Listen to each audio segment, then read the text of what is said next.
Fala galera do Papo de Grooveiro, estamos aí com o saudoso luthier Rafael Brandão da RB Custo, luthier aqui de Salvador, um grande luthier aqui da nossa terra, conterrâneo. E aí estamos para esse bate-papo. Live bem esperada, viu, Rafael? Tomara aí que dê tudo certo aí, né? Não sou muito bom para esses negócios, não, que eu gosto mais de ficar atrás das telas. Não, vai dar tudo certo, com fé em Deus. Quando Deus está no controle, tudo dá certo. Vai, com certeza. E Então aí, vamos lá, Rafael. O Papo de fala. Grooveiro Hum, é criado para a galera conhecer melhor os artistas que acompanham os músicos e tal. E hoje eu tenho o prazer de apresentar a galera o cara que faz tudo funcionar. Um dos criadores de contrabaixo e de guitarra, né? é isso. Eu já conheço o Rafael há um tempinho, já estive no ateliê dele umas 2 vezes. E um trabalho excelente, excepcional, um grande profissional. E hoje queremos conhecer um pouquinho de Rafael e um pouquinho da história da RB Custo. Então, nessa hora eu abro espaço para você se apresentar aí para a galera e contar a sua história para todos que estão presentes aqui na nossa live. Grande Natan, a galera chegou aí de peso aí, viu? Massa. Bom, Gui, eu, na verdade, com a cara toda inchada, né? Tava descansando um pouquinho, fui dormir ontem tardão, era quase 4 horas da manhã, terminando em serviço. Aí hoje fui correr para resolver umas coisas na rua e cheguei, fui dormir um pouco, a minha esposa acordou agora. O olho já não é muito grande, ainda imagina. Bom, cara, na verdade, assim, primeiro eu quero agradecer pelo convite. É um espaço pouco apresentado, essa parte dos bastidores, da parte da luthieria, né? E te agradecer por estar abrindo essa porta para que as pessoas possam ver um pouco mais do que é essa arte do lado de cá, sendo falado pela pessoa que faz essas coisas, uma das pessoas que faz essas coisas acontecerem. A luthieria é uma arte muito, muito linda, muito maravilhosa. Eu posso dizer que a luthieria salvou a minha vida, porque quando eu conheci a luthieria eu estava num momento muito difícil. Eu sempre fui empreendedor, sempre gostei de empreender. Já tive vários negócios, já tive agência de bicicleta, já fui vendedor de lanche na praia, já vendi coco, já vendi sanduíche. Eu sempre tive aquele lance de empreender no meu sangue. E em determinada situação da minha vida, eu comecei a perceber que algumas coisas que eu estava buscando, que eu estava querendo, não estava indo tão para frente, porque aquilo não ardia dentro de mim, não movia o meu coração, não me alegrava tanto, era mais pela aquela questão de querer ter algo que pudesse me sustentar, que pudesse me manter. Nunca gostei muito de ficar preso dentro de empresa e outras coisas mais, apesar de que já trabalhei, a minha área técnica é como eletricista industrial. Eu vim dessa área e atuei nessa área durante muitos anos, né? Diga-se de passagem aí, mais de 20 anos. Isso não quer dizer que eu sou velho, né? Estou novinho, mas atuei durante um bom tempo. E era algo que eu gostava muito de fazer, era algo que me alegrava, era a parte da elétrica industrial, mas ainda assim faltava algo dentro de mim que, além de poder me alegrar, me realizar, né? E como eu falei, a luthieria ela salvou a minha vida praticamente, porque foi um momento muito difícil. Eu estava num processo de depressão muito intensa por conta de algumas situações que vinham ocorrendo na minha vida. E através da compra de um instrumento, né, há uns, acho que uns 12 a 13 anos atrás, eu conheci a luthieria por necessidade, né? Eu tinha um contrabaixo Golden e esse contrabaixo, ele era um contrabaixo que ele tinha uma sonoridade muito desagradável, muito ruim. E na necessidade de melhorar aquele instrumento, eu sempre fui um cara muito buliçoso, sempre gostei de estar aprendendo as coisas, sempre fui muito curioso. Eu comecei a mexer nesse instrumento, né? Já vindo dessa situação ruim, que é a depressão, que eu não desejo isso para ninguém. Eu passei por momentos muito difíceis. Eu tentei tirar minha vida 2 vezes porque eu não aguentava mais, estava vivendo aquela situação muito difícil, né? Mas é um assunto, né, que a gente pode falar isso mais depois, mas eu queria dar uma pincelada nisso porque foi o start para que tudo isso acontecesse, né? Eu costumo dizer que existem situações na vida da gente que trazem desgraças, né? E outras situações que é uma desgraça, mas geram uma graça dentro da gente. E foi o que aconteceu comigo. Através dessa situação, gerou esse desejo no meu coração de me apegar a algo, e foi através dessa necessidade do instrumento que eu comecei a enxergar a luthieria como algo que pudesse me trazer uma alegria, porque aquele momento ali eu estava muito, assim, não tinha mais perspectiva de vida, nem expectativa nenhuma de vida, né? Eu tentei 2 vezes tirar minha vida, não deu certo, graças a Deus. E aí, voltando à situação. Então, eu comecei a trabalhar naquele baixo, comecei a pesquisar algumas coisas na internet. Inclusive, né, o próprio Som Melo, que é um cara que foi uma referência muito boa para mim em relação a esse instrumento. Tinha um instrumento desse, que foi um baixo chamado Ladessa. Eu não sei se você conhece o Ladessa. Um baixo muito antigo. Eu lembro como se fosse até hoje. Ele tinha várias cores, assim, laranja no corpo, né? E eu fiz a criação desse baixo de uma forma muito autêntica do projeto original. E onde eu estava morando na época, eu estava morando em Canavieiras, no sul da Bahia, chegou um rapaz lá que um coroa já, ele já estava na faixa assim de seus 38 para 40 anos, que ele tinha um baixo de pau-sangue. Esse baixo era todo de pau-sangue, e o baixo era muito pesado, muito pesado. E aí, sabendo que eu já estava fazendo algumas situações, né, de algumas fabricações, mexendo em algumas coisas de luthieria, ele foi até mim e me encontrou mexendo nesse instrumento, no fundo da casa que eu estava morando. E quando ele chegou lá, que ele viu, ele olhou assim pro instrumento assim parado em cima da bancada, lá uma bancadazinha improvisada que eu fiz, e olhou para minha cara e ficou assim meio que assustado, e eu fiquei olhando assim sem entender, né, o que ele queria dizer. E ele pegou no meu ombro e falou: cara, tu é um luthier, cara, eu não sabia. Eu fiquei assim, pô, o que esse cara tá falando? O que será esse negócio de luthier, hein? Negócio, será que come, será que bebe, o que será isso aí?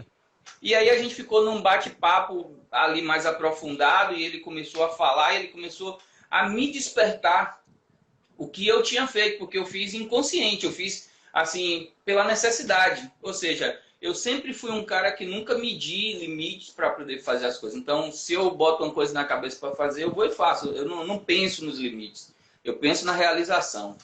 E aí a gente conversou muito ali, ele me explicou muita coisa, ou seja, foi o primeiro admirador do meu trabalho. E a partir daquele momento eu comecei a pesquisar, comecei a conhecer grandes luthiers que hoje aí são referência no mercado. Pessoas que fizeram parte da minha história, como o Fábio Morfato. Eu não sei se ele vai ver esse vídeo, mas eu tenho uma gratidão muito grande por esse cara. Um luthier também de Vitória do Espírito Santo, né, que por questão de ética também não vou citar o nome dele, porque ele é um cara meio que assim fechado para algumas coisas, mas que me ajudou muito. Mas foi um cara muito duro, né, nos ensinos, porque ele usava de adjetivos assim, às vezes ofensivos, para poder me incentivar, o jeitão dele. Mas foi o cara que me empurrou aos trancos e barrancos. Falei, porra, cara, faz esse B direito, não sei o que e tal. E eu ficava assim, eu falava, pô, o que está acontecendo com esse cara? Mas foi aquele cara que me deu o empurrão, que fez assim, pô, se você não se atentar a fazer as coisas de jeito, você não vai para frente. E foi ali onde tudo começou, Guilherme, que eu vi as coisas acontecendo, as pessoas me procurando. Eu sempre fui um cara muito ousado. Quando eu comecei a fazer o primeiro baixo, logo em seguida eu decidi fazer os captadores. E aí eu fiz uma maquininha de bobinagem com borracha, aquelas borrachas de dinheiro, e um motorzinho de de gravador de CD. E aí coloquei no Orkut, e aí foram várias críticas, várias coisas. E eu só pegava aquelas coisas ali para me fortalecer. E cada crítica que vinha, eu melhorava e botava novamente lá. E aquela pessoa, agora sim. Então, assim, era o termômetro para o meu desenvolvimento. E isso aí me ajudou muito. E foi algo que me levou a entender que a vida tinha um sentido a mais, né? Que eu poderia realmente ter algo que pudesse levantar minha autoestima, que pudesse me ajudar. E hoje, para a glória de Deus, né? Que eu creio que tudo vem dele. Não existe nada na vida da gente que não seja permissão de Deus. Eu não estou falando de religião, não estou falando de placa de igreja. Eu estou falando de um ser muito maior, né? Que faz as coisas acontecer, que está de olho lá na vida da gente, que nos orienta, que nos guia. E eu tenho certeza que todas as vezes que eu tentei fazer alguma coisa que não dava certo, e lá na frente Deus me mostrava, ele estava olhando e se atentando, né? Vá por aqui, vá por ali e tal. E acabou dando certo, né, cara? Uma coisa que eu não esperava tanto, acabou dando certo. E hoje nós temos aí a RB Custom, como você pode ver.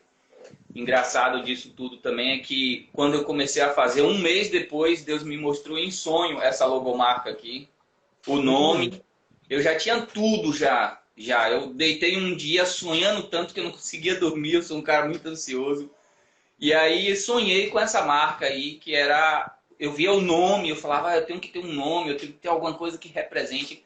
E eu via essa marca, que não era assim, era um pouquinho mais quadrado, tipo na época da pedra, né?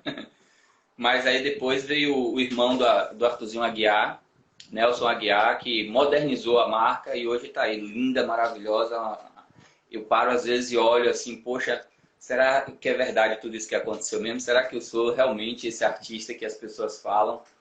Mas é algo que não enche meu coração de ego, é algo que não me faz achar que sou melhor que ninguém. Eu sou um eterno aprendiz, cara. Eu sou um pesquisador que, quanto mais eu puder aprender, se você for um cara que tiver algo para me ensinar, eu vou te ouvir, vou aprender com você e vou começar a aplicar aquilo.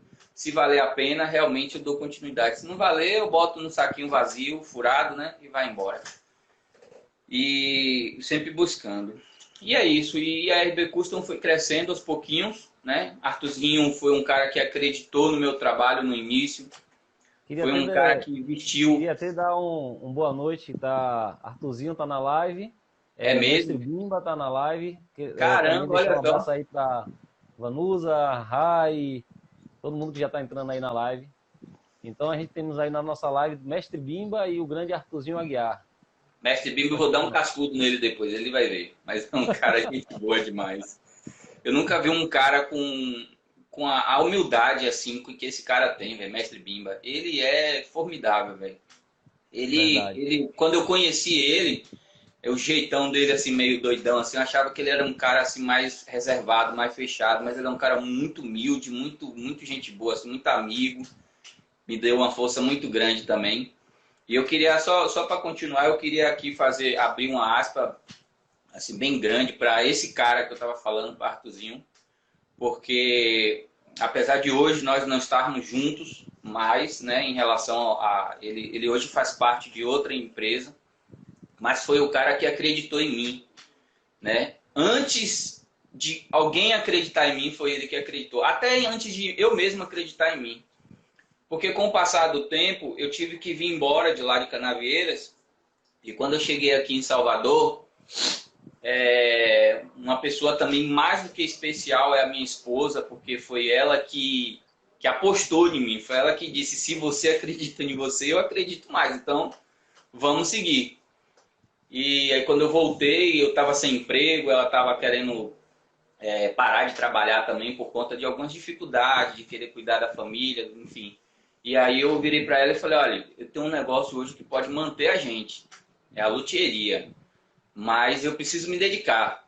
Aí ela olhou dentro dos meus olhos, porque assim, eu estou falando isso porque às vezes a gente não encontra apoio real na família, né? Muitas vezes você vê aí pessoas que começam com uma esposa e quando você vai ver o cara tá lá em cima, ele já teve 3. Mas verdadeiramente são essas as pessoas que a gente tem que levar junto com a gente. E hoje, graças a Deus, eu tô com ela, né? Ela faz parte da minha vida, é a pessoa que me impulsiona, que me inspira, que me ajuda. E naquele momento ali ela virou para mim e falou assim: eu queria parar de trabalhar e deixar você trabalhar para poder manter a casa, mas se você diz que esse negócio lá na frente vai dar certo, eu confio em você. Aí ela continuou e eu continuei. Eu ia dormir às vezes, varava a madrugada estudando, e no outro dia eu estava cansado pra caramba, dormindo de manhã e as pessoas não entendiam nada. E ela aí chegava, eu ia conversar com ela, não entendia nada, ela sentava, me ouvia, tal, enfim. E aí depois disso veio um outro cliente, né, que foi o Ayrton Zetterman, que foi o primeiro baixo que eu fiz, que foi um fretless para ele, né, depois do luthier, do Arthurzinho. Só que esse Zetterman, ele ficou como um grande amigo cliente, né? E aí, depois, esse cara acabou, por algum motivo, desfazendo do baixo, a gente se separou, não se viu mais, mas foi um cara que me ajudou a entender que a arte que tinha dentro de mim era a arte que eu tinha que botar para fora.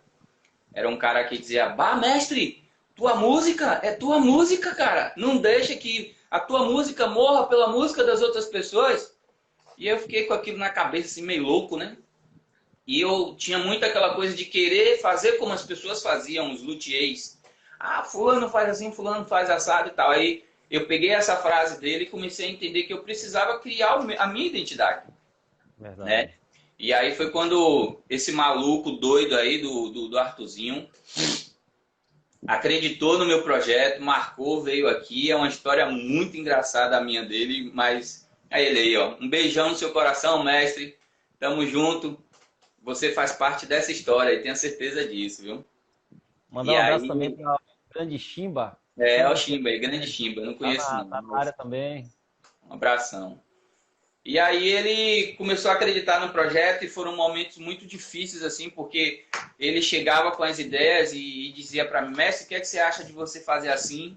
E eu me via louco, cara, porque ele vinha com as ideias e eu queria realizar as ideias para ele. Eu queria que ele se sentisse atraído pela minha garra de querer fazer as coisas acontecer para ele, sabe?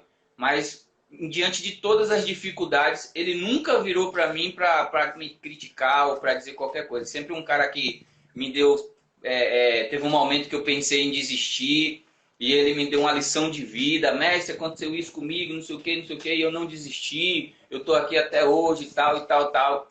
E eu ligava para ele às vezes, chorando mesmo, chorando, igual um bebezinho mesmo. Falava: mestre, poxa, tá acontecendo isso, isso. Ele: cara, rapaz, calma, tenha paciência, vai dar certo, pai. Vamos caminhar, vamos não sei o que e tal. E ali sempre me incentivando e as coisas foram acontecendo. Graças a Deus, graças a Deus.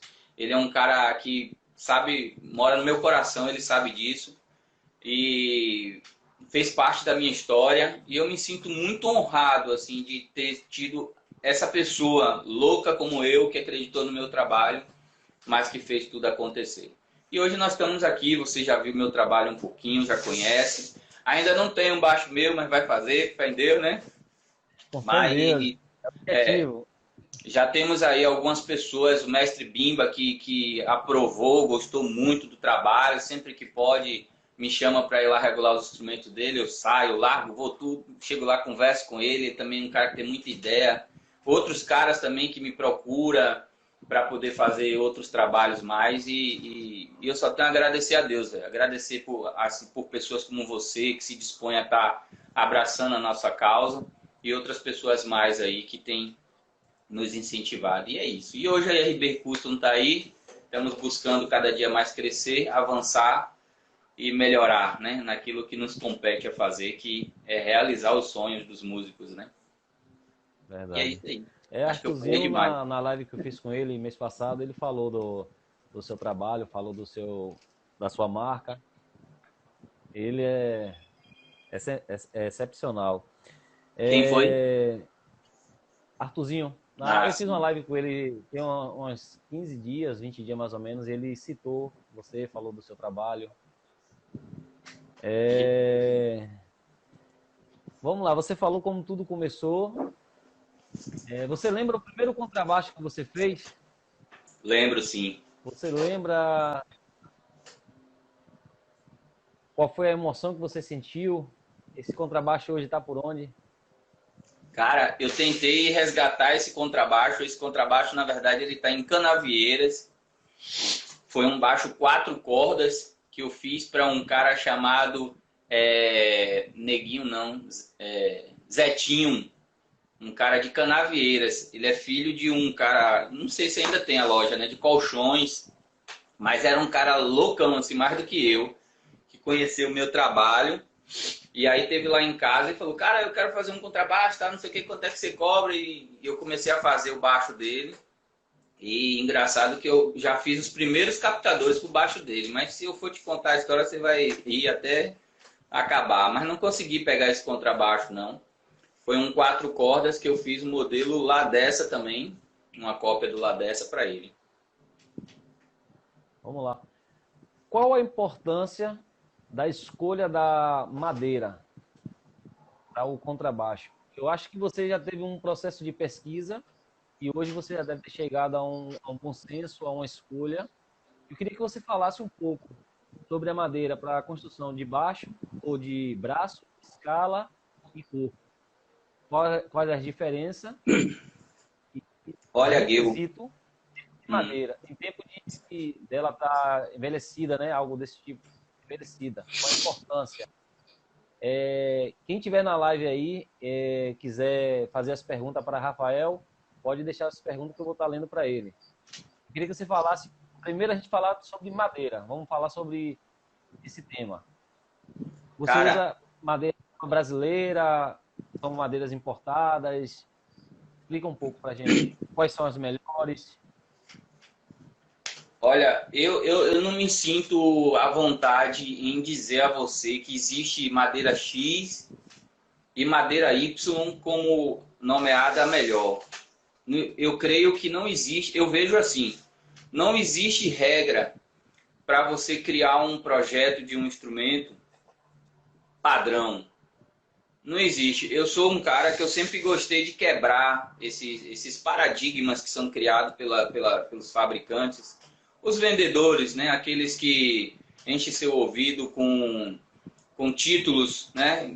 Madeira X e qualidade não sei o que, PPPP. Eu sempre fui um cara que eu gostei muito de buscar novidades, de estar procurando aquilo que seja mais acessível a gente.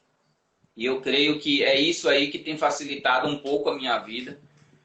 Desculpa, em questão das fabricações, porque eu nunca gostei muito de usar aquilo que as pessoas ficam dizendo que é bom. Ah, porque isso, não sei o que, não sei o que. Eu, no começo da carreira, eu fiz muito teste, muitos testes, muitos. Os primeiros baixos foram os baixos, assim, cruciais para me fazer entender de que realmente fala a dificuldade do luthier brasileiro em conseguir compra de acessórios. Isso é terrível. Que me fizeram perceber que se a gente conciliar o conhecimento da matéria-prima que a gente está utilizando e a ideia do projeto final, e você conseguir manter um padrão de qualidade, né, na seleção da madeira para poder realmente chegar no foco final do seu objetivo, não depende de título, depende da qualidade. Por exemplo, hoje se fala muito de ash, se fala muito de maple, se fala muito de pau-ferro, de ébano. São madeiras hoje que tomou uma proporção de valores muito grande pelo fato da fama dela. Ou seja, a ébano é uma madeira boa? Maravilhosa. Mas hoje, se você for comprar uma peça de escala para uma ébano, você não paga menos de R$400 para um baixo de 6 cordas. Estamos falando de uma peça de 12 centímetros, né, ou 10, depende de quem está vendendo. Uma espessura de 1 centímetro com 70 de comprimento. Então, você pagar R$400 em uma peça para fazer uma escala, imagine como vai ficar seu baixo. Eu fiz recentemente um orçamento para um cliente que eu usei todas essas manhãzinhas, né, de negócio de madeira X e tal, e só no orçamento de madeira ficou exatamente R$2.800 para um baixo 5 cordas. Para chegar na minha mão as peças, para daí eu trabalhar ela e fazer um instrumento. que custaria R$ 3.500. Então, nós temos aí 2.800 para 3.500. Olhe a diferença de lucro. Então, assim, eu acredito, eu não estou dizendo que eu sou dono da verdade e que minha palavra é a palavra final. Eu acredito que se você tiver um cuidado na seleção da matéria-prima para você realmente adquirir um instrumento com estética bonita, com a sonoridade equilibrada, você conhecer aquilo que você está utilizando na fabricação do seu instrumento, eu acredito que você chega num resultado final favorável.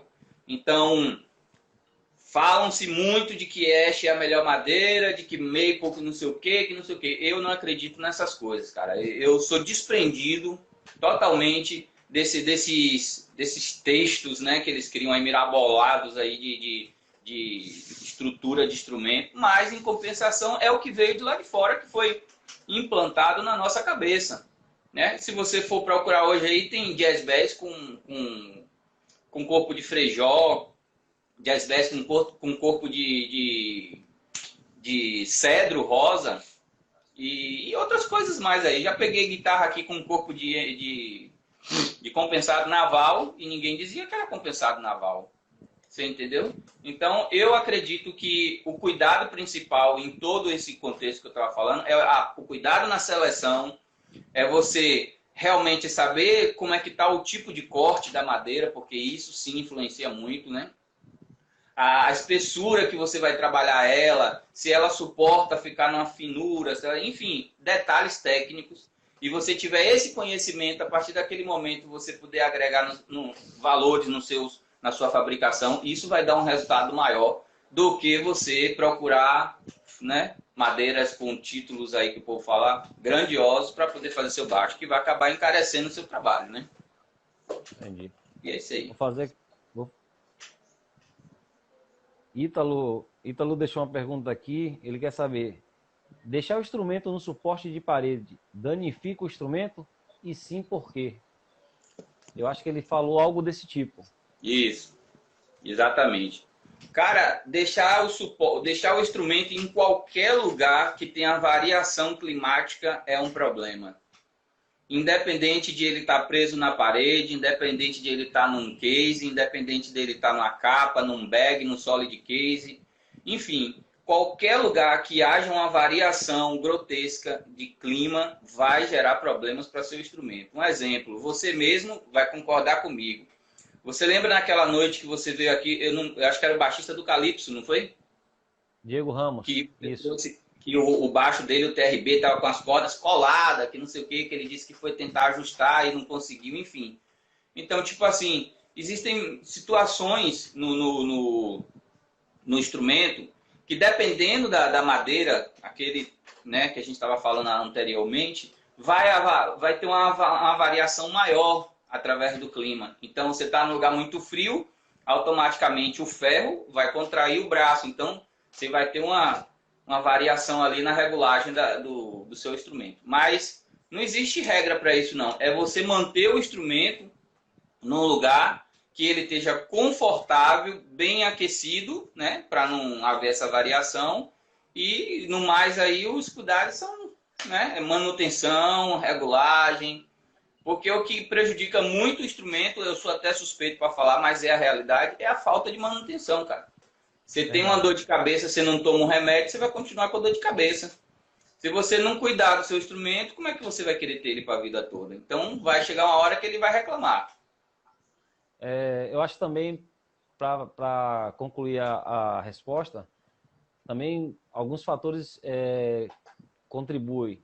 Tipo aqui no meu caso, eu não deixo sempre, porque eu moro próximo à praia. Então, uma semana que eu deixei aqui, eu já vi mudança. Corda enferrujando, tarraxa, salitre. Então, o grande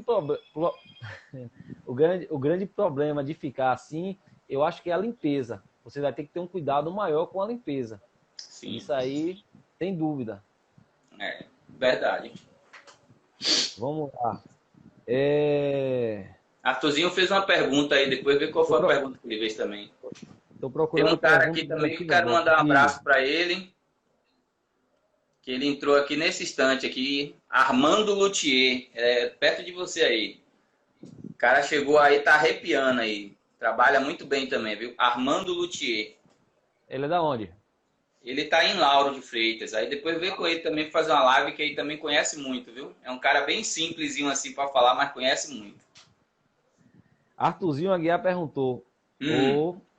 fale das dificuldades dos luthier brasileiros em conseguir comprar os acessórios, como tarraxa, ponte, madeira e etc. Olha ele aí. Valeu, grande mestre. Armando, né? Cara, o que eu vejo hoje pra gente como luthier é a dificuldade maior nessa questão de você ter Fernando, acessórios de qualidade, né? Isso dificulta muito o nosso trabalho, porque acaba que nós somos forçados a ter que usar materiais, às vezes, de menor qualidade, pelo fato de as pessoas que trazem esse material para o Brasil acaba gerando um valor exorbitante. Um exemplo, você vai comprar hoje uma ponte na China, e eu compro direto essas pontes, você paga lá, você paga lá em torno de R$ 10, um exemplo. O cara traz a ponte para aqui e vai te vender por R$ 47.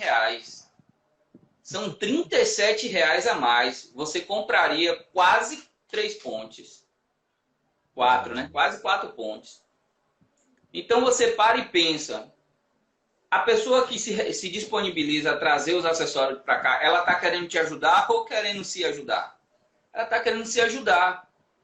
Consequentemente, o que é que isso acontece? Gera uma dificuldade muito grande para a gente, pequenos, né? Pessoas que estão lutando para poder botar o pão de cada dia. Uma dificuldade muito grande, porque quando você vai fazer o projeto, você tem que enxugar, porque as pessoas querem qualidade, mas não querem pagar na quantidade. Elas querem que você faça uma mágica e pá! E aí o instrumento, né, venha com gotô, com ponte repichote, enfim, traste inox e tal, e aí te venda o instrumento que custaria lá fora 18 mil, 20 mil, 54 mil, e te vendo o instrumento por 3 mil, por 4 mil no máximo. Isso acaba forçando a gente a baixar o custo do instrumento e baixar a qualidade do uso de material. Por quê? Porque é o que tem disponível. Eu vou vender um baixo para você, e aí você vira para mim e diz assim, Rafa, eu queria que você fizesse um baixo para mim de 3 mil. Pronto, beleza. Como é que eu vou usar material de lá de fora, né, para um baixo de 3 mil? Aí você para e analisa. Isso gera uma dificuldade muito grande, porque às vezes você depende de chegar o material para poder você liberar o instrumento.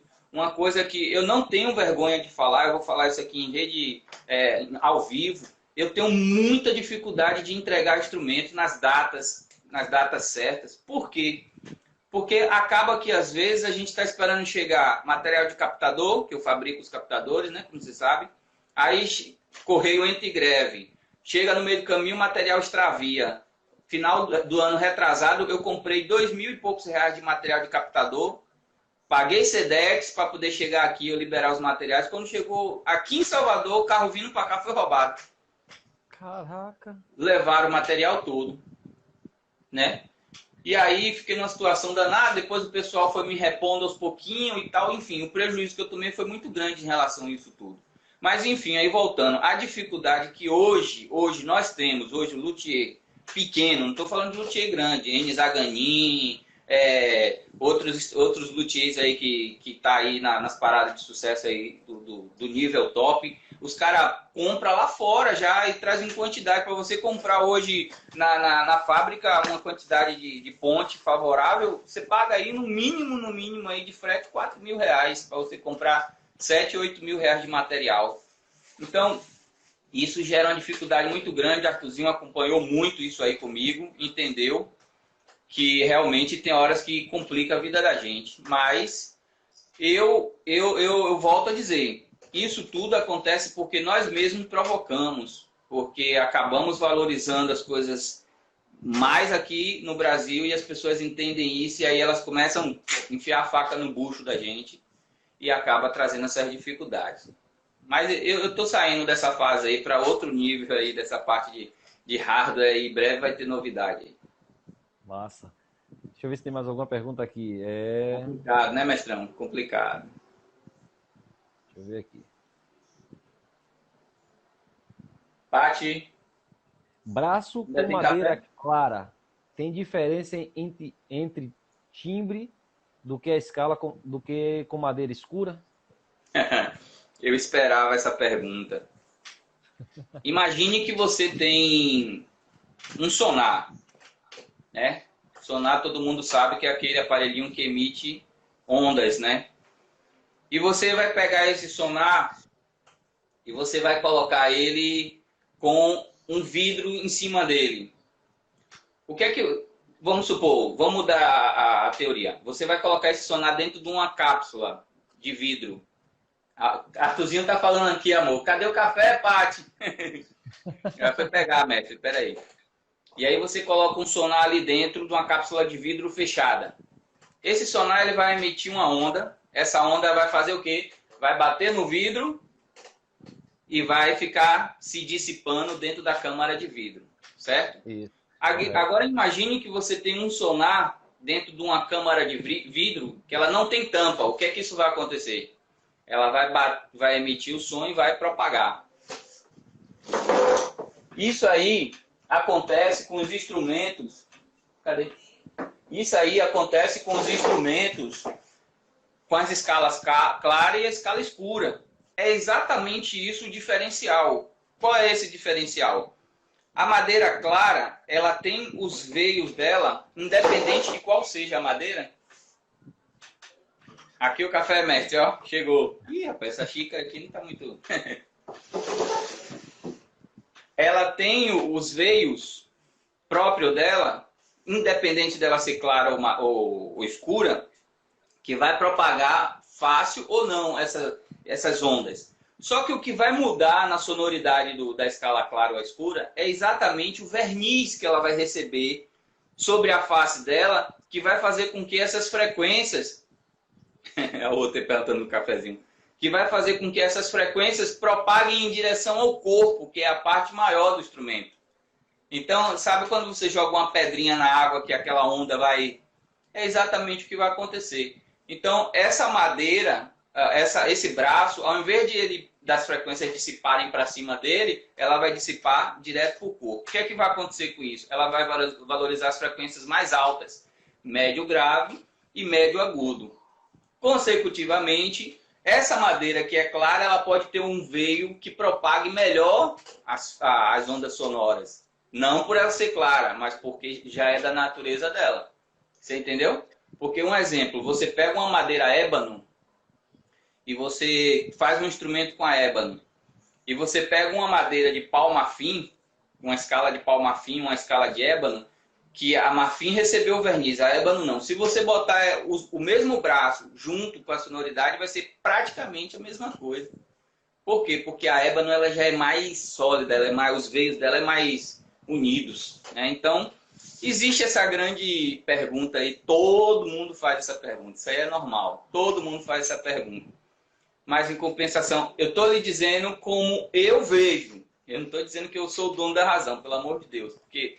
né, existem várias outras teorias aí, mas é a minha experiência com essa parte.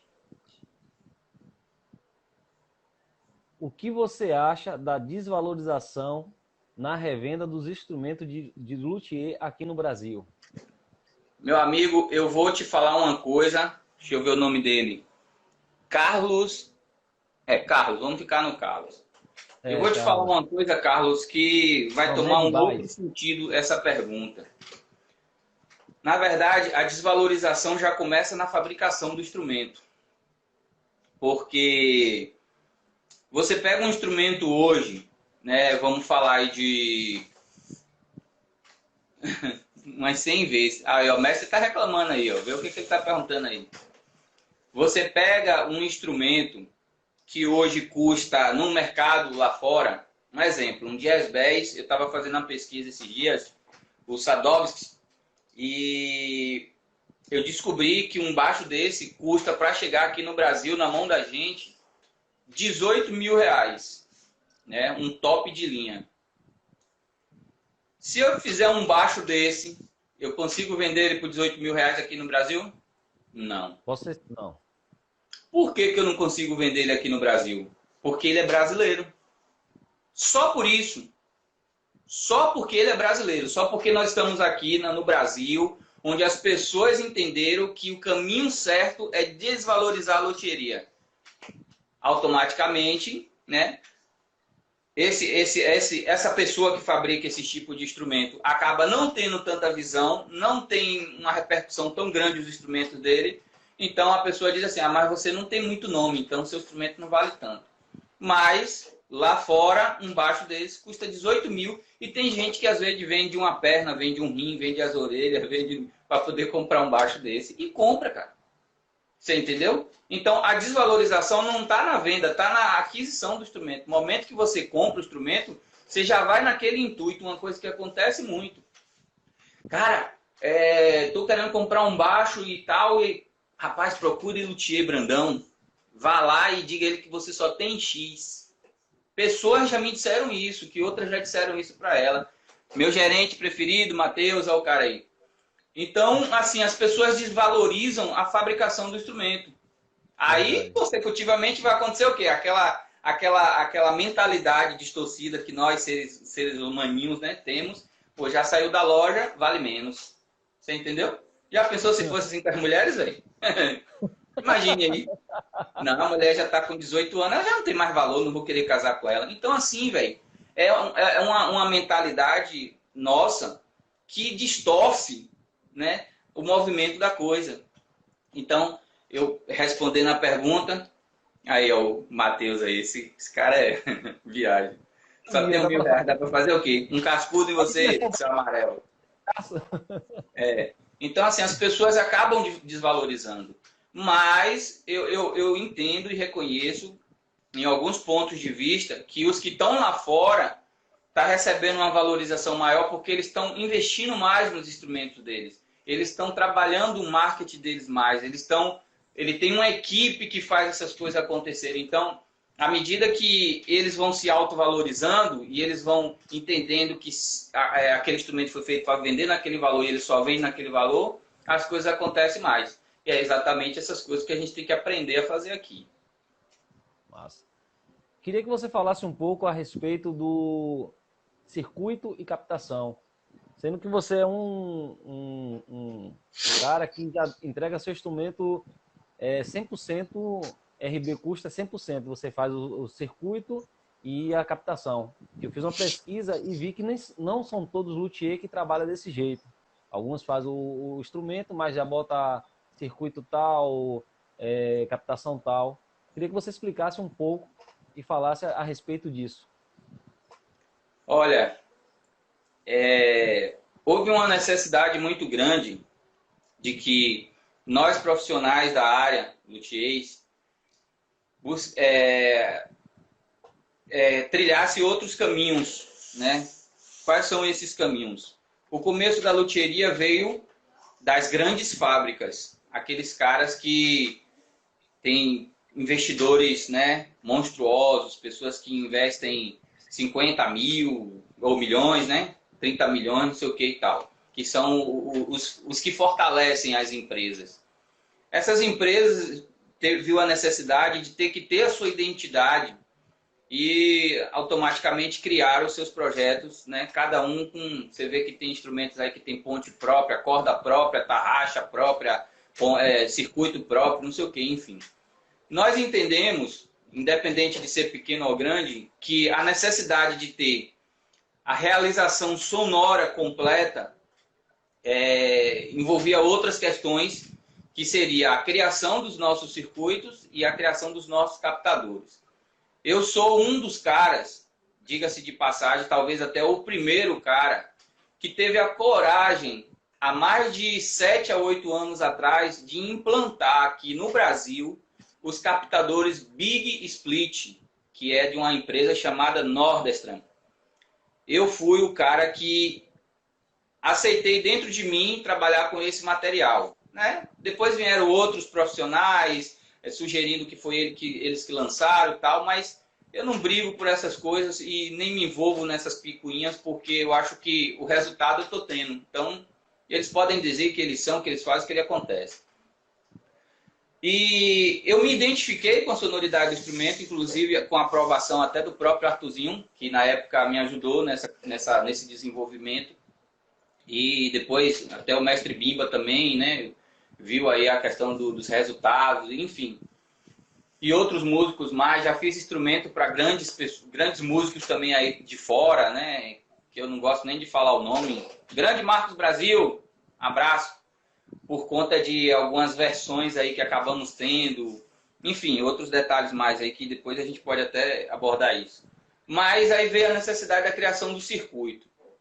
Eu passei por um processo doloroso pra caramba na criação do meu circuito. Eu, não é exagero, eu quase fiquei doido. Arthurzinho tá aí, pode lhe dizer com propriedades.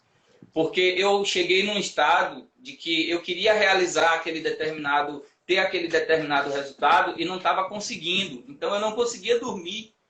Eu passava noites e mais noites em claro, fazendo teste, gastando, fazendo e acontecendo. Diga-se de passagem que para poder realizar, né, a questão da fabricação dos meus captadores, eu gastei quase um caminhão de fio, porque eu bobinava, não dava certo, eu fazia de novo, fazia até dar certo. E isso acabou me gerando um conhecimento fora do comum, porque hoje eu consigo dizer para você, com todas as propriedades, qual é a estrutura de um captador. Eu ouço o som dele passivo, meu ouvido não é absoluto, mas em compensação, os testes, né, o momento ali de bancada, de essas coisas, me fez aprender que cada sonoridade tem um caminho que foi percorrido para chegar ali, um timbre, frequência e tal. E o conhecimento através de outras pessoas mais, inclusive o próprio Jorge Abreu, que é um cara de Itinga, que é um cara formidável, conhecedor profundo dessa arte, que me ensinou muita coisa também, principalmente na parte de circuito. Foi um dos meus mentores nessa parte de circuito. Mas aí foi passando o tempo, eu fui percebendo que eu queria chegar naquele som. E para eu chegar nesse som, eu tive que quase ficar maluco, né? Meio pirado. Eu sonhava com circuito, eu sonhava com captador, porque o polo norte, porque o polo sul, porque a polaridade. Minha esposa quase ficou doida junto comigo. Mas eu entendi que para poder eu fazer parte da briga, né, de qualidade, porque de fato nós ainda não começamos o nosso negócio, nós estávamos treinando para começar. A partir de agora é que a gente vai alavancar os nossos negócios, né, que a gente vai começar a produzir em série. Eu tive que passar por esse processo todo para aprender. Foi quando eu criei os meus captadores e os meus circuitos, que é algo de suma importância para quem quer ter um resultado 100%. Eu posso garantir hoje que um circuito ele não gera o timbre do instrumento. Ele modifica o timbre do instrumento, dependendo do tipo de circuito, né? Mas tem pessoas aí vendendo circuito dizendo que atinge o timbre de não sei o que, não sei o que. Eu acho isso aí uma tremenda maldade com o músico, porque o cara tá ali pesquisando, querendo chegar e o cara promete essas coisas e não é verdade, né? O captador, ele não é mágico, o circuito ele não é mágico. Isso aí entra muita coisa, muita estrutura, tipo de material, o posicionamento do captador, frequência do captador, enfim, muitas outras coisas. Então, eu estou preparando um curso de luthieria agora que eu vou falar todos esses detalhes aí. Se o cara não aprender, ele pode até morrer, porque ele não vai ter mais jeito. Mas eu vou falar tintim com tintim desses detalhes aí. Tem uma galera aqui fazendo as perguntas, eu vou falar aqui. Aqui a gente já falamos de madeira, mas eu vou fazer a pergunta do John. Ele perguntou assim: qual a madeira melhor para evitar que empene ao colocar exposto ao frio ou lugar que é propício à umidade? Eu acho que não tem uma madeira apropriada, né? Porque anda totalmente longe disso. O instrumento com... o Laércio perguntou sobre captação piezoelétrico na ponte do baixo. O que você acha? Realmente melhora o som? sobre a pergunta da guitarra. Não existe madeira certa. Como eu falei na outra lá, no assunto anterior, qualquer madeira que for exposta à umidade relativa ambiente, ela vai sofrer alteração. Ela pode virar um caco de telha. Dependendo do período e do tempo, ela vai sofrer os intempéries climáticos, né? Isso aí não tem jeito. Aí é o cuidado mesmo, né? O que evita muito isso acontecer é a selagem dela com verniz. Uma vez que ela já está invernizada, selada, ela se torna mais resistente a esses intempéries. Porque não tem como os intempéries, né, entrar nos poros. Aí sim, ela não sofre. Ela fica mais estável. Mas, infelizmente, ainda assim não consegue. A questão da captação piezo na ponte do instrumento, você vai ter algumas sobras, porque se você tiver ele na ponte, no carrinho, direto no carrinho, como são os TRB, JP2, né, se eu não me engano, ele vai te gerar um som cristalino, seco e sem definição.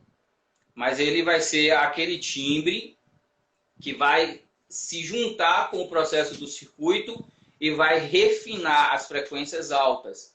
Um exemplo, você tem ali o sistema piezo, né? Eu fiz uma vez um sistema de captação piezo com pastilhas, né, de transdutores. O sistema piezo, ele vai te gerar algumas sobras, mas em compensação ele vai gerar um sistema misturador mais complexo.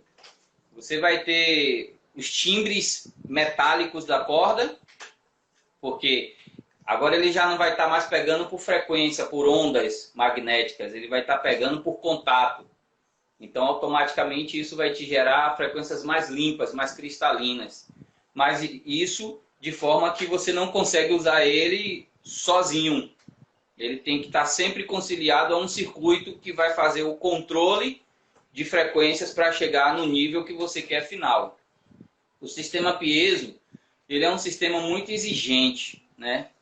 Ele é um sistema muito complexo para essa parte de utilidade, tanto que pouquíssimas pessoas gostam dele, pouquíssimas pessoas, mas a TRB descobriu uma forma de usar o sistema piezo com o circuito deles, que acabou dando certo. Então, o sistema piezo tem essas funções, né?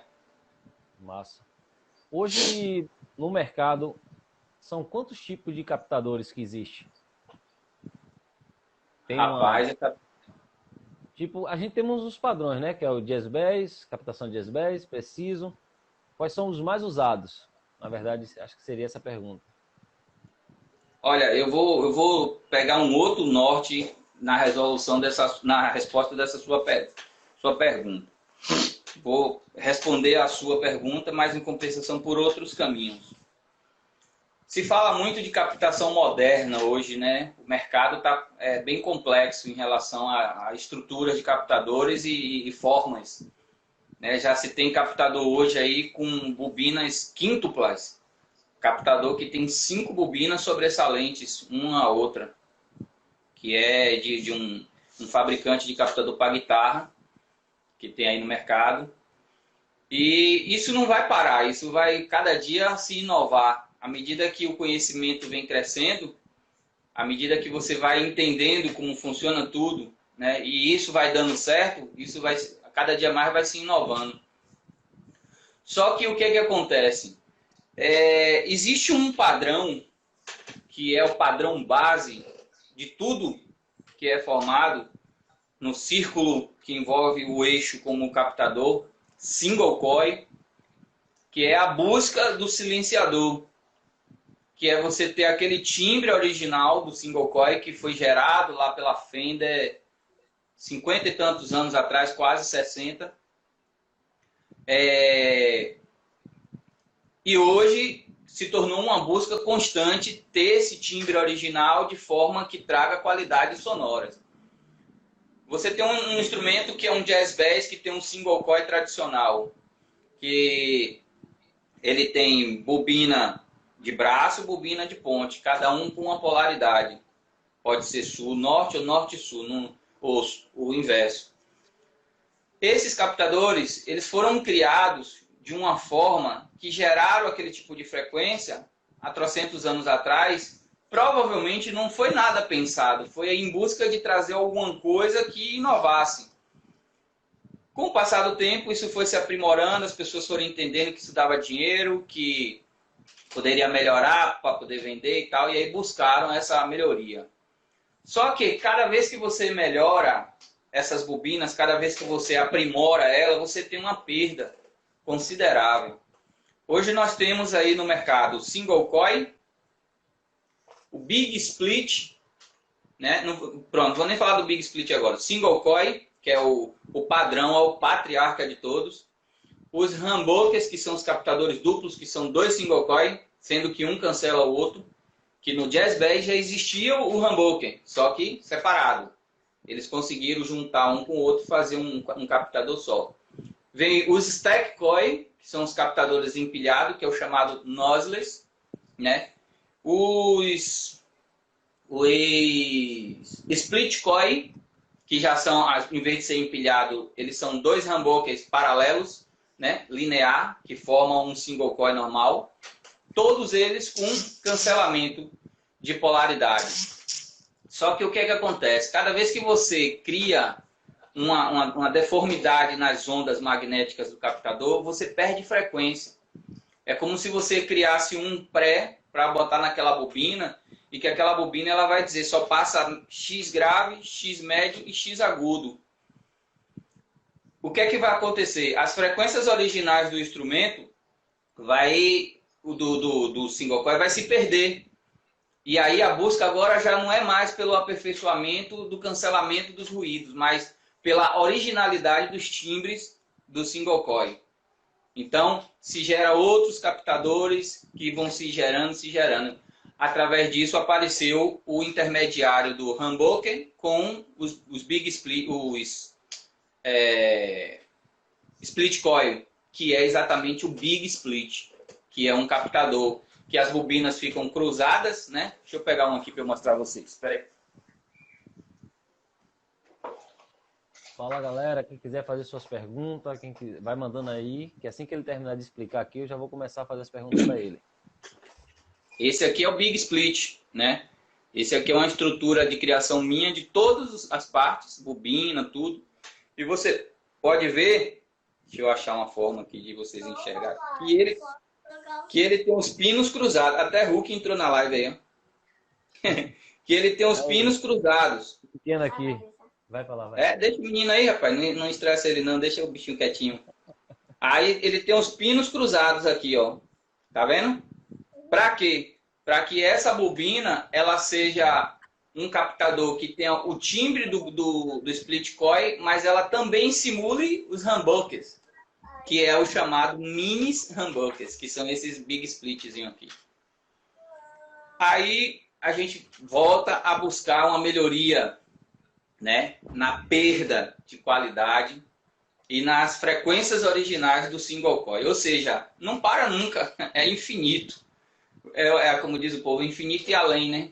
Nunca vai acabar essa busca. Mas os captadores, eles têm a responsabilidade, né, de reproduzir aquilo que você programa. E aí vai seguindo. Eu nem lembro da pergunta mais, mas eu acho que consegui responder. Conseguiu. Vamos lá.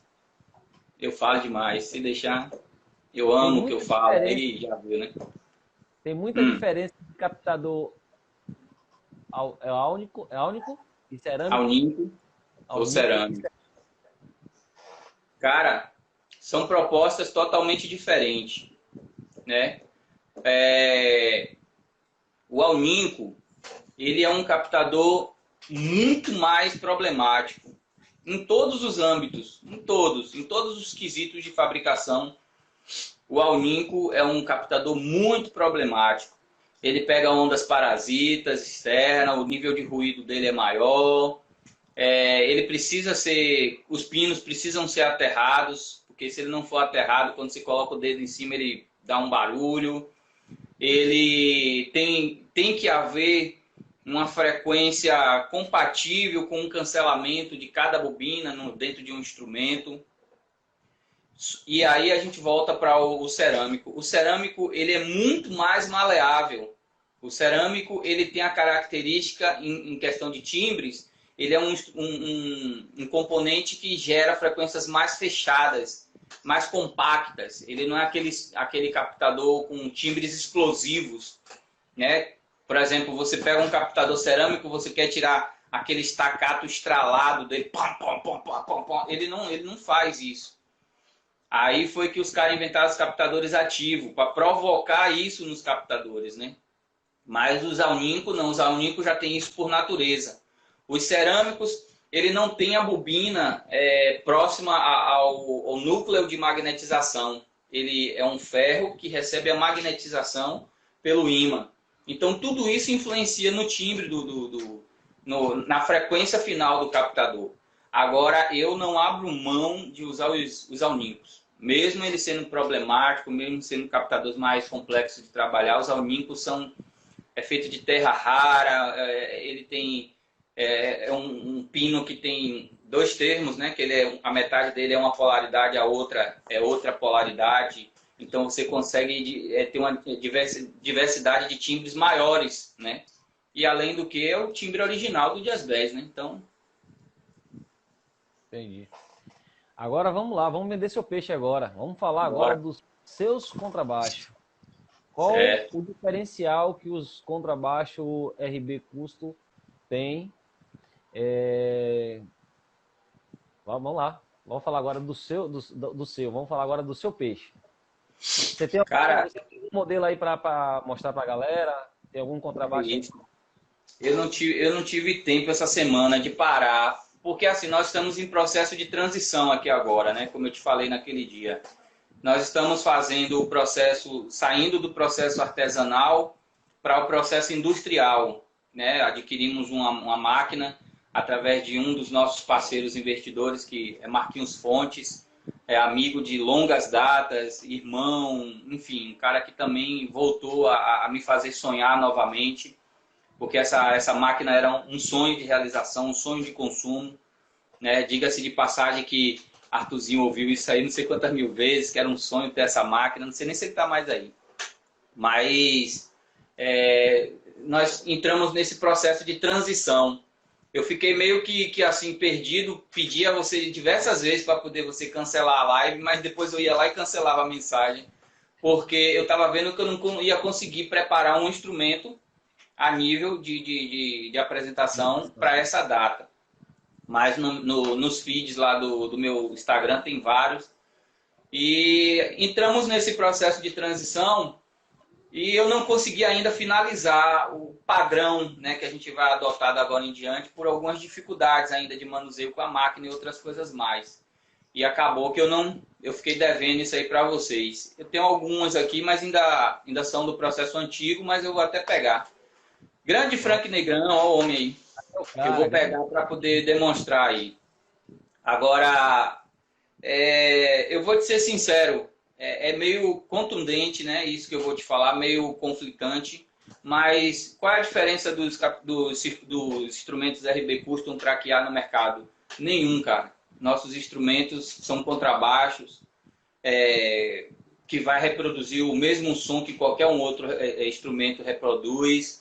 Diga-se de passagem que tem grandes nomes aí no mercado que está tomando uma potência muito grande.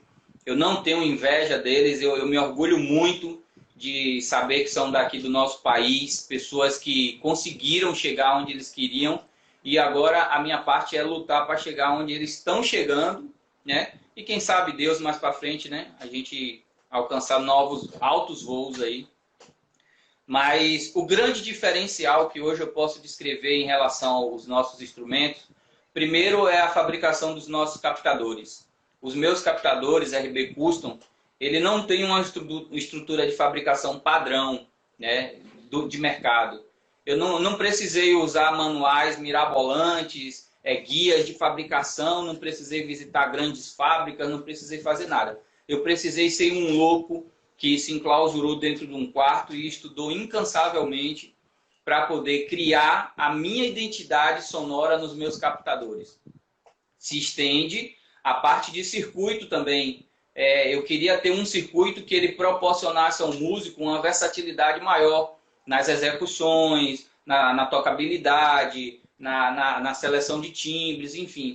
Tanto que hoje, se você for pesquisar em todas as minhas redes sociais, todos os meus vídeos de divulgação, meus instrumentos estão sempre sendo testados a partir do flat, né, que é as frequências tudo lá no meio e tal. E a sonoridade já chega perfeita, né? Perfeita no sentido não de ser o melhor, mas da realização que eu busquei chegar.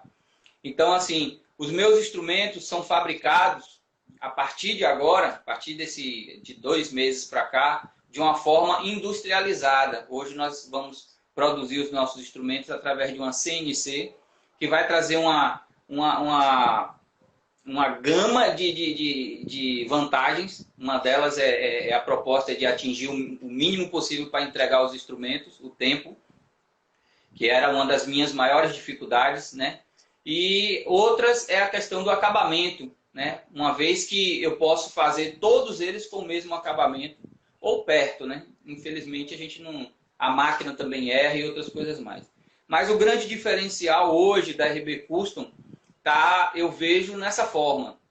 Os nossos acabamentos são acabamentos bem detalhados, né? Mas tem muitos instrumentos aí, diga-se de passagem, com muito melhor acabamento, não desmerecendo o meu, mas também querendo entender que eu ainda preciso avançar muito ainda, aprender muito, aprimorar muito, mas hoje eu tenho absoluta certeza que já atende o mercado de instrumento, né? De venda, de procura e outras coisas mais.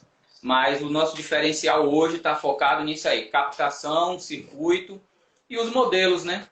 Com uma facilidade maior de tocabilidade, questão de peso, uso de madeiras nacionais, a questão dos detalhes pessoais, né, de cada pessoa em relação à escolha. Então, eu sou uma pessoa muito flexível na questão da confecção do instrumento. O cara me procura, quer colocar um DNA dele ali na fabricação, eu abro mão e vou lá e tento agradar ao máximo. Não para puxar saco, porque eu odeio puxar saco de cliente, mas para que o cliente veja que realmente isso pode ser um diferencial.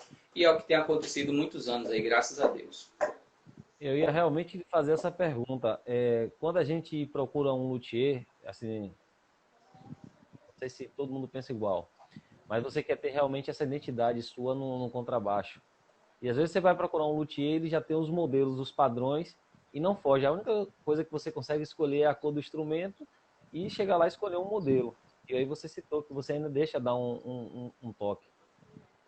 E sobre essa construção em massa, isso não vai perder o feeling do cara, tipo assim, vai sair tipo de um baixo de luthier para ir para um baixo de fabricação, um baixo de fábrica, ou não? Ele ainda continua tendo toque de Rafael, tendo aquele mesmo baixo que surgiu o primeiro contrabaixo?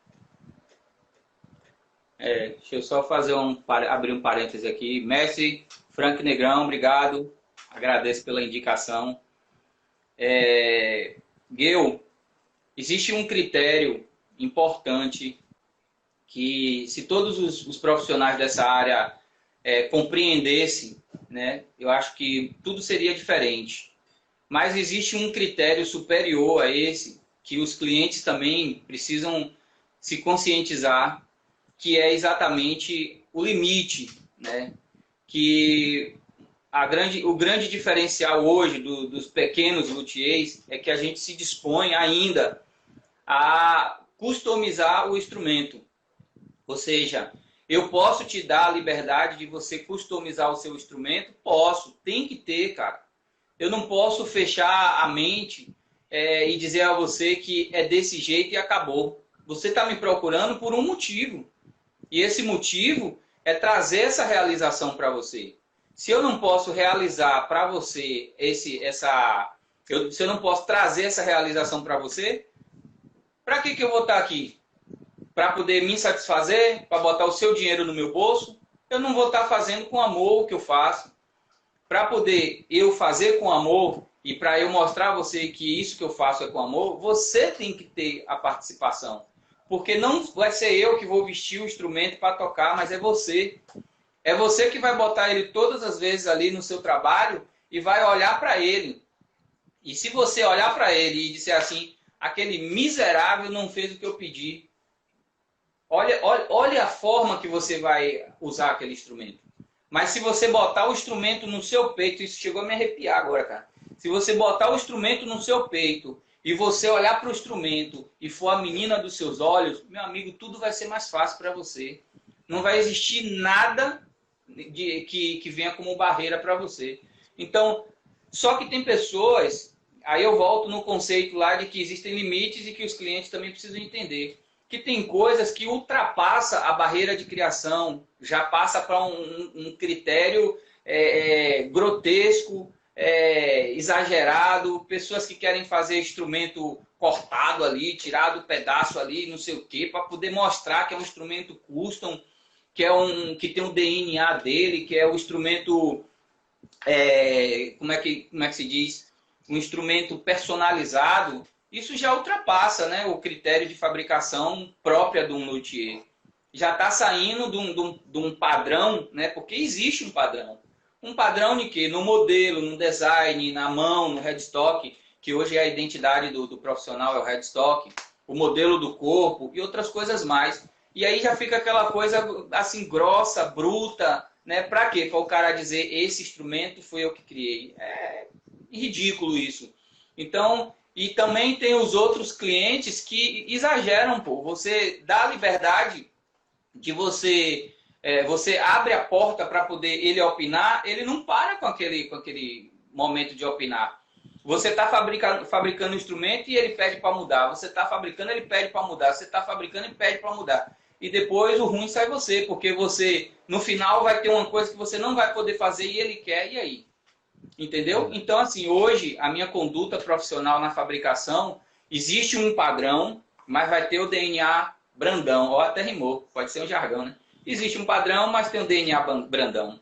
Mas a porta não pode se fechar para a criação do cliente. O cliente tem que fazer parte do projeto. Se o cara quer um projeto padrão e satisfaz a ele, maravilha. É trabalho a menos que a gente vai ter. Mas se o cara quer um projeto e ele quer colocar algo que valorize esse projeto, olha a diferença.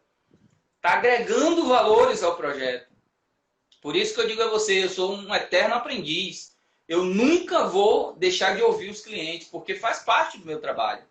Mas se a partir daquele momento ali, aquilo que o cara está fazendo está prejudicando o seu trabalho, tornando o seu trabalho um trabalho ridículo, e você tem que satisfazer ele por conta do dinheiro, ele pega o dinheiro dele e vai comprar em outro lugar, ou vai procurar outra pessoa.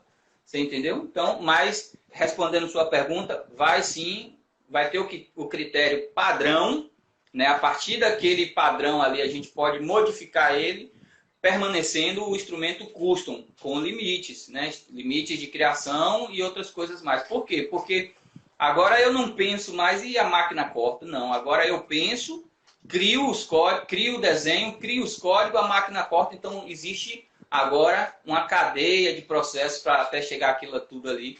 E uma vez que o cara quer que tudo isso aconteça, ele tem que pagar essas etapas, né? Então isso aí vai acontecendo aos pouquinhos. Deixa eu dar um salve aqui para falar aqui alguma coisa, HD. Frank, o trampo de Rafael é de primeira qualidade. É suspeito. Laércio colocou realmente detalhamento top. Vamos lá. Estevão, eu uso o circuito RB custo no meu Jazz Bass e é sonzeira. Laércio também colocou Jazz Bass, RB, é show. Agradecer a galera aí que está comentando, que está participando. Vamos lá.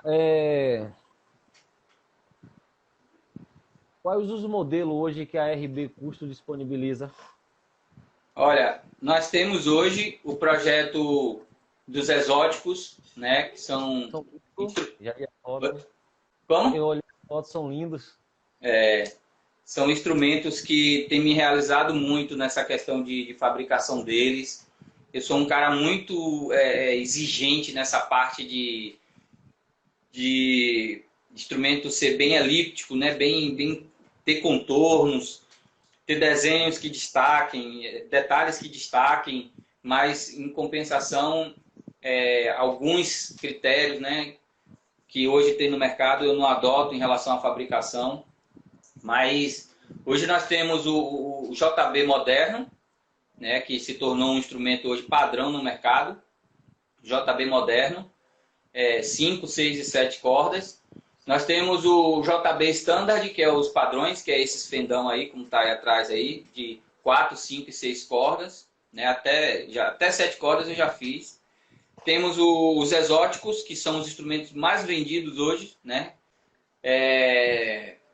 até 7 cordas também. Temos os Fodera, né, que são outros também que são bem vendidos também, até 7 cordas também. E temos os fretless, né, que são projetados de acordo à solicitação do cliente, porque são instrumentos mais criteriosos, né, que tem mais dificuldade de sair, essas coisas mais. Então, esses instrumentos, a partir de agora em diante, né, agora voltando aí, retomando essa avalanche de pandemia que acabou desestruturando muita gente, né, deixando muitas pessoas sem seu pai, sem sua mãe e outras coisas mais, enfim. Desestruturou o lado da música todo, né? Muita gente desempregada e quebrou aquela linha aquele padrão de vida que as pessoas tinham, né? De poder estar investindo, enfim, e outras coisas mais. Nós vamos entrar num processo de fabricação e nós vamos ter cada um desses instrumentos representados, né? Nós vamos ter trabalhos daqui para frente que vai ser acompanhado, né, de forma presencial e também de forma eventos transmitidos. Ou seja, nós fizemos uma pré-seleção de alguns músicos para que esses músicos possam representar os nossos instrumentos. Essa pré-seleção já teve vários filtros. Hoje nós já temos 2 pessoas que três pessoas que já está definida. E logo breve aí vocês vão ver os vídeos. E diga-se de passagem que um desses caras é um dos maiores mestres de conhecimento e de ensino que eu já conheci até hoje. Um cara formidável, Som Melo. Eu sou até suspeito de falar, mas é um cara que eu tenho um carinho assim muito grande por ele, porque é um cara que ele não mede esforço para me orientar, para estar junto comigo, muitas ideias, muito conhecimento, muita estrada, sabe? E outros mais aí que vão vir aí, que logo breve vocês vão saber. Mas eu queria abrir esse parêntese para Som Melo, porque o cara é o cara nessa área aí. Então, assim, nós vamos ter todo esse trabalho.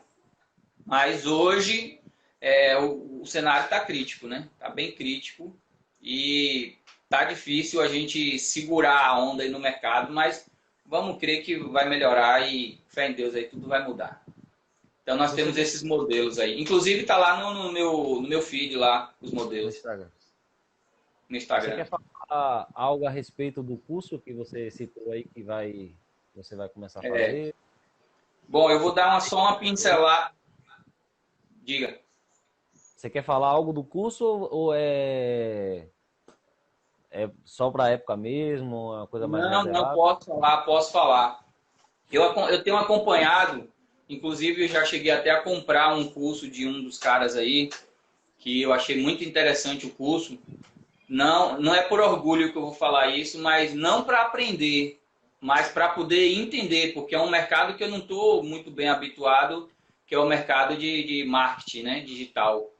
Então, para poder absorver algumas coisas, eu pesquiso muito, assisto muito, e aí algumas formas de falar, de explicar, eu achei interessante desse cara, e aí eu fui e comprei o curso dele, e eu achei não tão assim completo, né? Porque ficou muito superficial, mas a pessoa, se ela não entender ali como fazer o instrumento, é melhor ela desistir, porque ela não tem dom. Porque isso não depende só de querer, né? Tem que ter o dom, tem que ter o amor e tem que correr na veia, isso aí. Assim como tem pessoas que começam e continuam, tem outras que começam e param, né? Porque a estrada é longa e você conquistar a satisfação de cliente não é fácil, principalmente da área da música. Então, o meu conceito está fundamentado em cima de trazer o máximo de explicação para que a pessoa que for fabricar ou a pessoa que for assistir o curso, né, ela entenda de fato as importâncias da...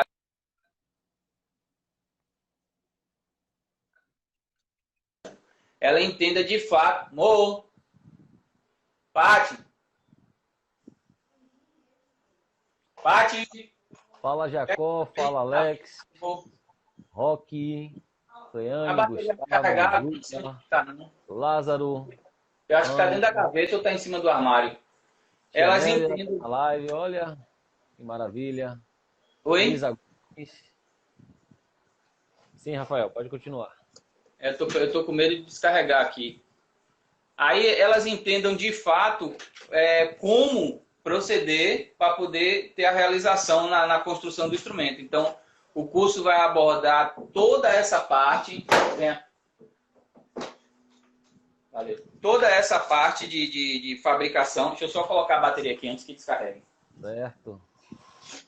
Galera, nossa live já está quase chegando no final. Quem quiser fazer suas perguntas, faça as perguntas, viu? Para o grande Rafael. Pronto. Para que a pessoa entenda de fato que realmente o que é a arte da luthieria, né? Então, vai vir a parte de fabricação, vai vir a parte de pintura, que é uma das partes muito importantes que a gente não acha praticamente nada no mercado falando sobre isso. Mas o curso vai ajudar muita gente. Também vou ter o curso de captadores, né? Montagem e manutenção de circuito e outras coisas mais. Tudo que a gente puder fazer para poder ajudar aí nesse processo aí, a gente vai ajudar. Mas ainda vai demorar um pouquinho, porque depende de criação, depende de tempo para fazer, depende de edições e outras coisas mais aí. Mas breve está aí. Hoje, quem quiser adquirir um instrumento RB Custo, qual o processo? Só tem que ir aí, como é que funciona? Entrar numa lista de espera?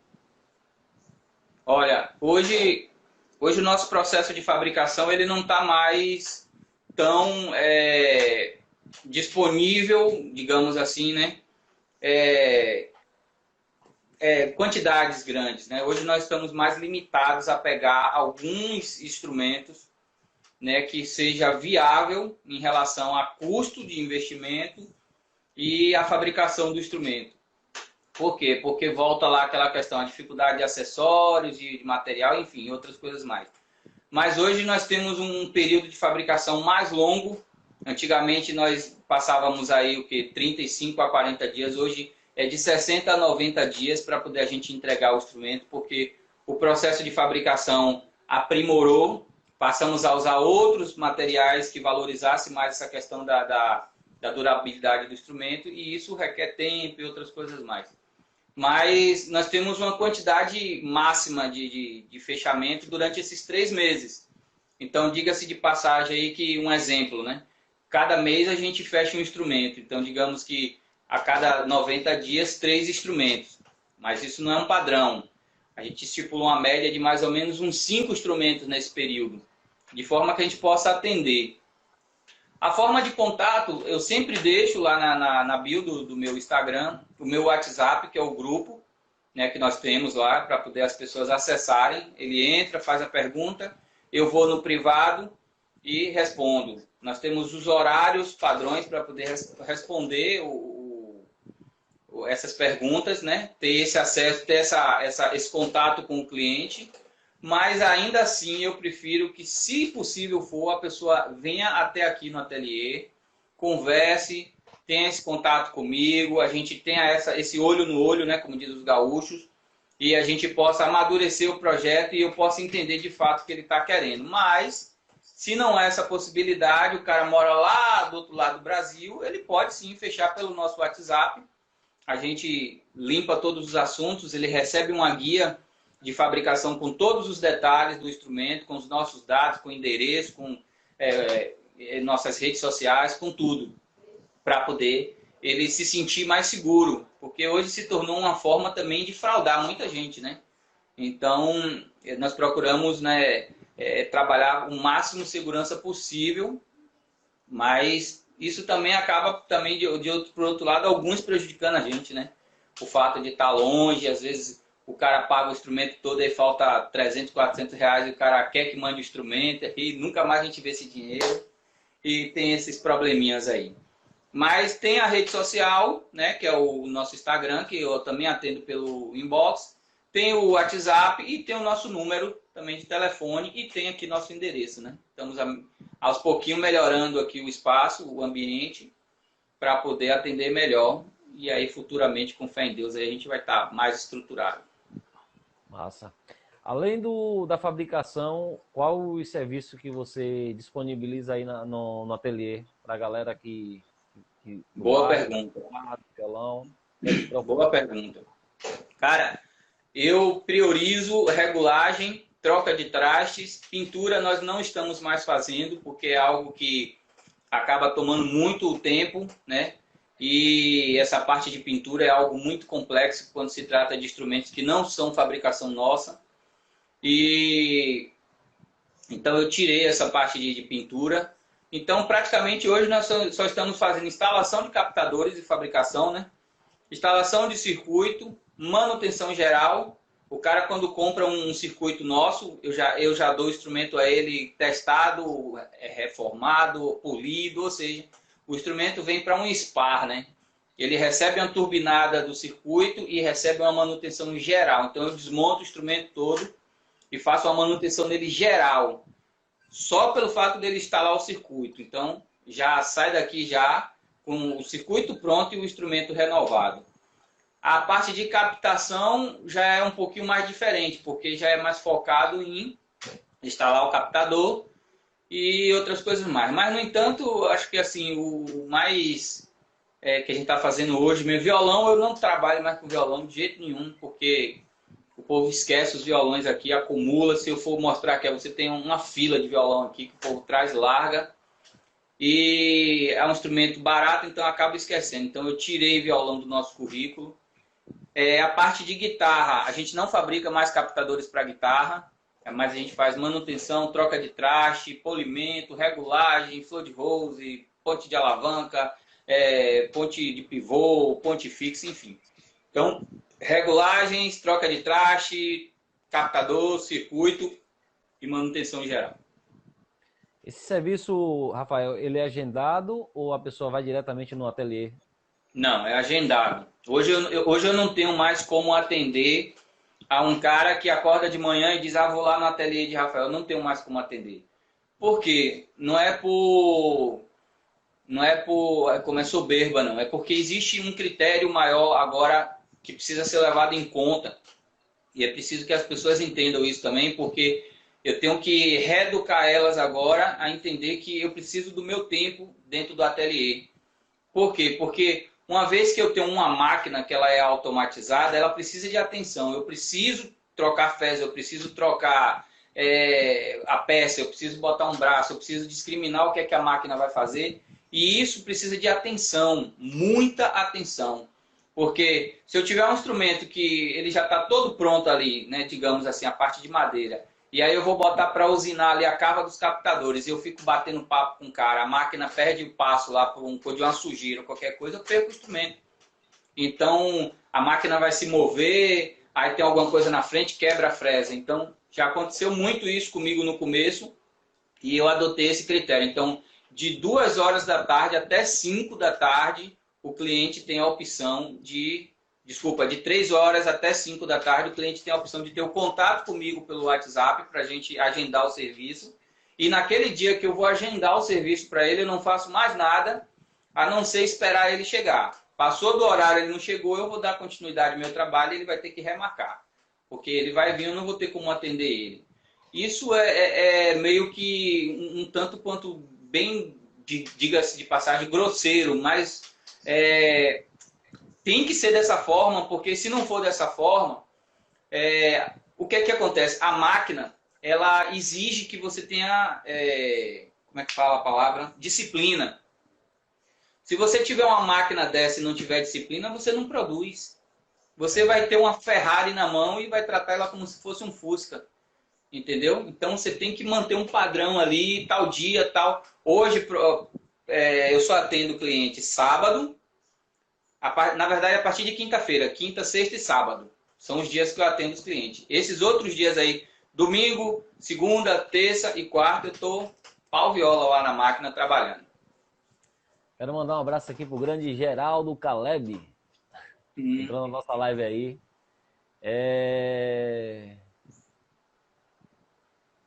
Você vai continuar vendendo captadores e circuito independente ou separadamente? Separadamente foi essa pergunta. Vou sim, não posso parar, né? Vou sim. Agora, uma coisa, Gui, o que as pessoas precisam entender nessa compra de circuito e captadores é que o que eu falei lá anteriormente. Eles não são milagrosos, né, cara? Eles não fazem milagre, né? Você quer colocar meus captadores no seu contrabaixo? Ótimo, eu vou ficar super satisfeito de você trazer ele aqui para eu turbinar ele.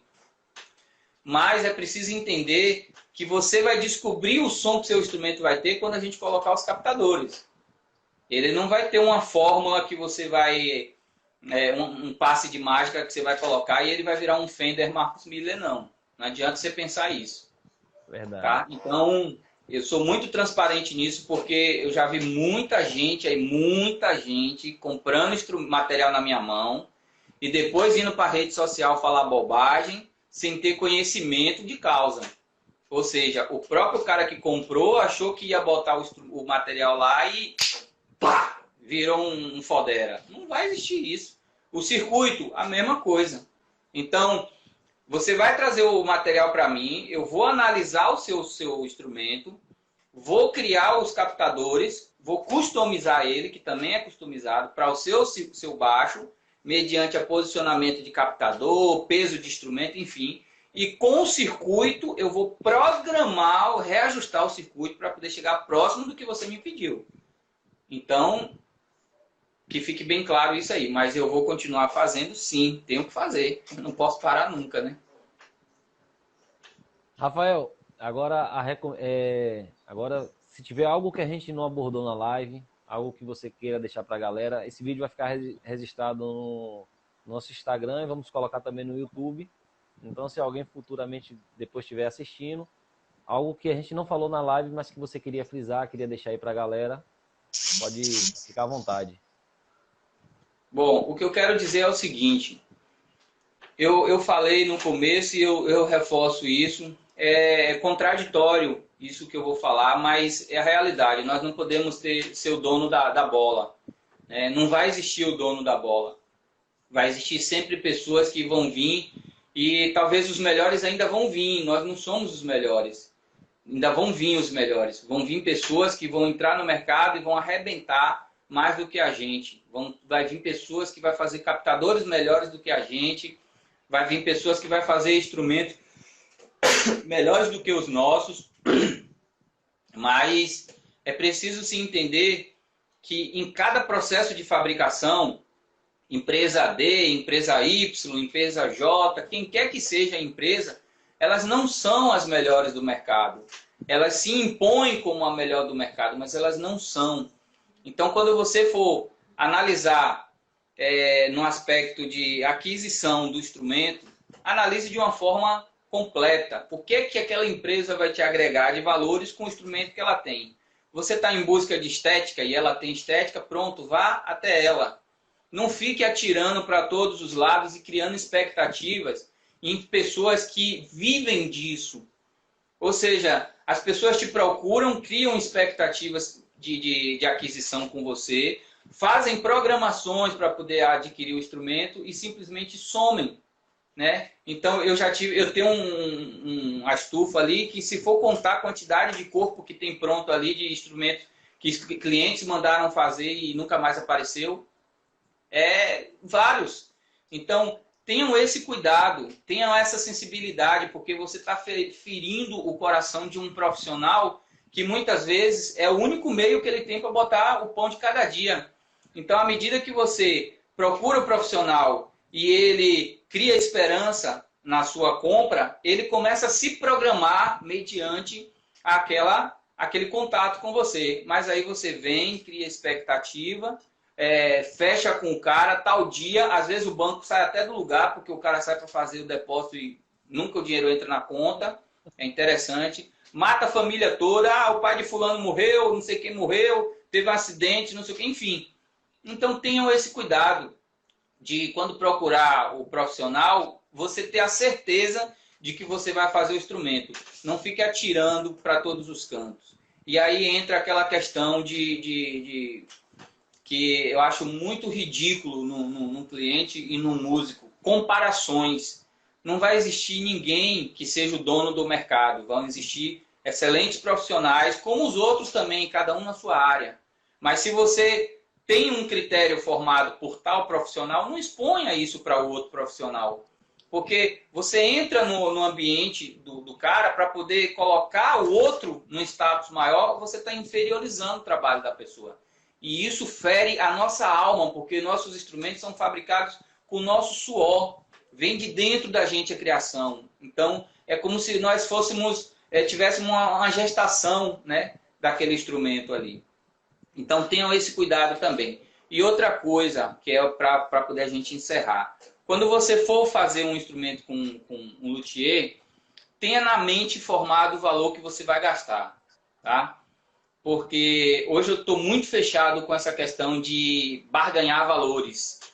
Porque existem pessoas que te procuram dizendo que tem R$ 2.000. E aí você se dispõe a fazer o instrumento. Um exemplo. Lá na frente ele muda de ideia, que já é aquele primeiro conceito, né? Muda de ideia, procura outro luthier e o cara cobrou 4. Você vai e paga o 4 ao cara. Então, você está fazendo o cara de bobo. Você está desvalorizando o trabalho do cara.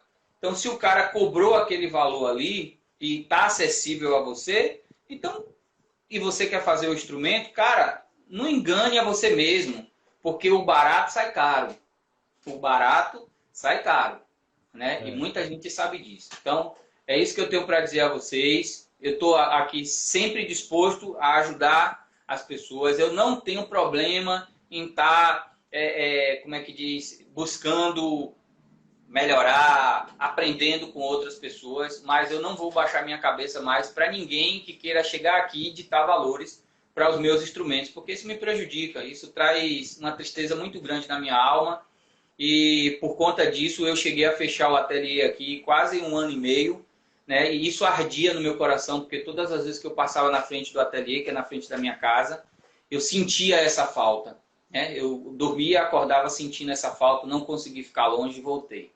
Então ajude a gente, nós pequenos, né? Um apelo que eu faço a vocês: fortaleçam o mercado brasileiro. Deixem de lado o mercado estrangeiro, fortaleçam o mercado brasileiro. Somos nós que estamos aqui, ó, na frente da batalha dia após dia, regulando o seu instrumento, te orientando, te ajudando, tirando você muitas vezes do sufoco em algumas situações, né? Facilitando as coisas para que você tenha um instrumento melhor, enfim. Então, ajude a gente, invista no nosso negócio e deixa o resto que a gente faz. A gente está preparado para isso aí, fomos treinados para isso aí. Tá bom? Eu, meu amigo, eu quero te agradecer de coração. Eu estava um tanto quanto um pouco temeroso, né, dessa live por não conseguir... a expectativa estava muito grande, com medo de não conseguir responder as perguntas, porque, como eu falei, eu não sou dono da razão, mas graças a Deus deu tudo certo aí. Eu agradeço a você porque tem sido um cara que facilita isso, né, a sua calma, a sua ser um cara tão passivo, assim, tão tranquilo, acaba trazendo uma calma para a gente que a gente acaba até... se desmontando, né? E eu agradeço a você por essa oportunidade. Não, foi massa a live, você explicou 100%, acho que deu para entender. Muita gente aqui deixou mensagem aí dizendo que foi top, que gostou. A galera interagiu, a gente aprendeu mais, é uma deficiência minha também, até aprendi mais. Depois eu quero até conversar mais com você a respeito disso. Pronto. Eu sou um cara que estou apaixonado pelos baixos de luthier. Eu sou apaixonado. Vamos depois conversar para a gente fazer eu tô precisando até de um preciso. E depois a gente vai sentar lá conversar. Gostei demais. Quero te agradecer por você ter disponibilizado esse momento para conversar com a gente. Eu sei que você é um cara muito atarefado e você parou aí. E é uma arte que eu admiro muito, uma arte que eu acho muito lindo, porque você, principalmente um cara como você, que cria desde o instrumento, circuito, captação, ou é um cara mesmo que entende. E como você falou, galera, vamos dar valor a os profissionais daqui do Brasil, os profissionais vamos dar valor à nossa nacionalidade, esquecer a galera de fora. Vamos dar valor porque tem profissionais, tem coisas boas. Como você mesmo disse, você está aqui, o cara está na fogueira lá, vai fazer um show, liga, Rafael. Aí você vai, tira o cara do sufoco, como já aconteceu até comigo mesmo. E aí naquela vez a gente foi aí com um amigo e você tirou o cara do sufoco. Então tá pertinho da galera. Se acontecer alguma coisa, você tá ali próximo já para resolver, disponibilizando. Seu atendimento aí no seu ateliê top. Você me levou no ateliê, me levou dentro da sua casa. Então, pô, só tenho lhe agradecer e que Deus continue abençoando a você, sua família, que você venha prosperar muito, sua Amém. família venha ganhar o mundo afora. Deus Amém. na vida de quem trabalha e você é um cara sério, um cara que você não chegou em momento nenhum e colocou sua marca acima de marca de ninguém. Sempre você falou, ó, a pergunta que eu lhe fiz, qual a diferencial? Você falou que nenhum. Mesma coisa que o meu tem. Então você poderia ter dado 1000 motivos aí para a galera ter um RB curto e você não fez isso. Então que Deus possa te continuar, que você continue sendo sempre assim, que Deus possa colocar sempre essa humildade no seu coração. Amém. Fernando aqui, um grande amigo, parabéns aos envolvidos, top essa live, show, a galera aqui dando palma, batendo palma, isso mesmo, o Brasil tem muitos profissionais bons, então é isso, muito obrigado, velho, muito obrigado, que Valeu. Deus possa abençoar, top Amém. demais, velho. Valeu, velho. Depois a gente vai conversar mais aí. Pronto. Deixa eu só tirar um print da tela aqui. Deixa eu tirar um print da tela. Pronto. Manda um abraço aí pra sua esposa.